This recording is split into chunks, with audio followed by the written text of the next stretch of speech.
Yeah, I think they're very bearish with 3%. You're probably asking the world's biggest optimist. I really think that we will go to closer to 4%.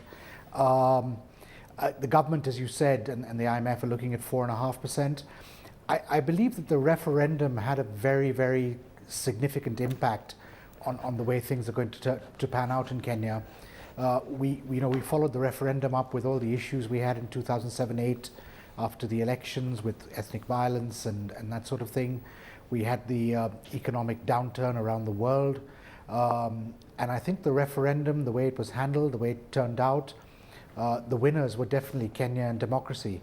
And with that in mind, I'm certainly seeing significantly more interest in this region than perhaps before the referendum. At the end of the day, it's all about ensuring that you've got the right funding to embark on various projects and, of course, to sustain government programs as well. And just looking at the tax brackets and the tax nets that we see on an African continent as a whole, unfortunately, we need to get more people into the tax bracket. Some people not even earning enough so that they do qualify as taxpayers.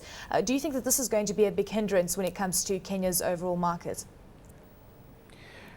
Very much so. It has been a problem for Kenya for many years. We've been striving for a long time to widen the tax net, and it's not been as easy as all that.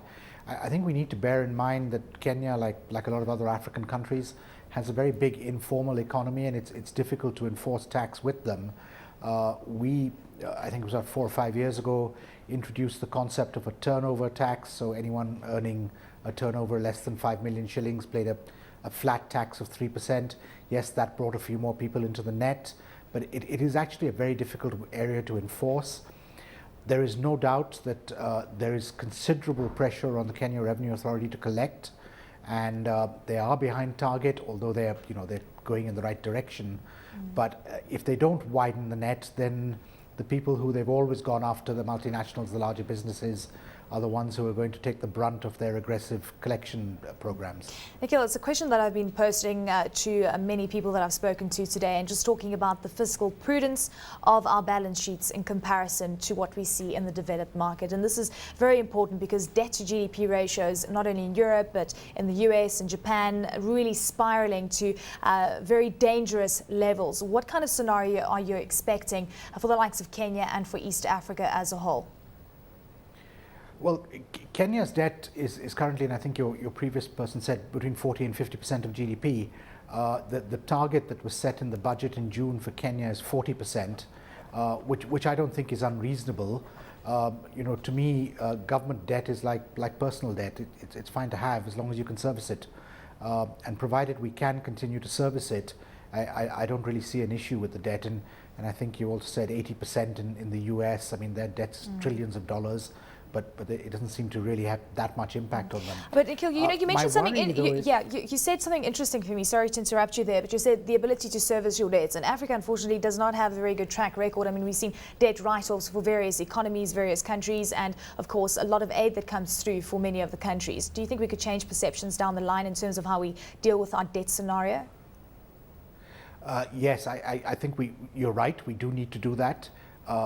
And to me, one of the important things is if we're going to rely on Western funding, whether be it aid or investment, or even indeed Indian or Chinese, we really do need to make sure in Africa that the governance is in place, that corruption levels are controlled a little bit, and that is going to encourage people to come in.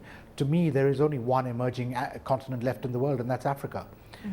And with the oil and gas finds that we've got, they could be a good thing. Some people would wish that we don't have them because it could result in much higher corruption.